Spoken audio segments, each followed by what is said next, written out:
My name is Martin Grimmer. I'm Associate Professor in Marketing in the Tasmanian School of Business and Economics at the University of Tasmania. I work in consumer behaviour. I'm a psychologist by background, so I'm interested in why it is that consumers act in the way that they do.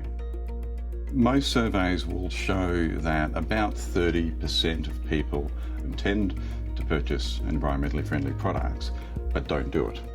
My research has been involved in trying to explore that disconnection between intention and behaviour. We've got a large research project where we look at seeing the effect of having consumers do carbon footprinting for their household. We can see if having done the carbon footprinting makes a difference. The end result is to achieve an informed consumer. There's two reasons why an informed consumer is important. One is that on a personal level, Australians owe about $130 for every $100 that they earn. On a larger scale, the average Australian household wastes about $1,300 a year in goods and services that they purchase that they don't actually use.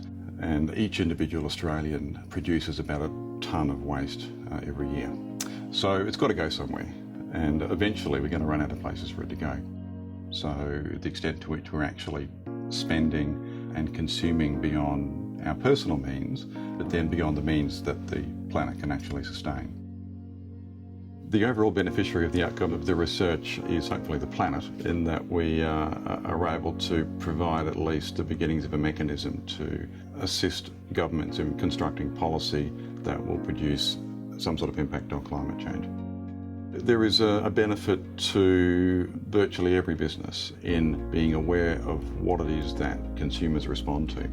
If you actually present consumers information about the real effort that a company puts into being environmentally friendly or ethical, consumers overwhelmingly prefer that company.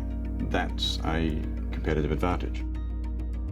If we're able to affect a household so that all they do is reduce their carbon emissions by 0.5%, that's about 1.9 million metric tonnes of carbon. So in essence, all the carbon for about 115,000 Australians.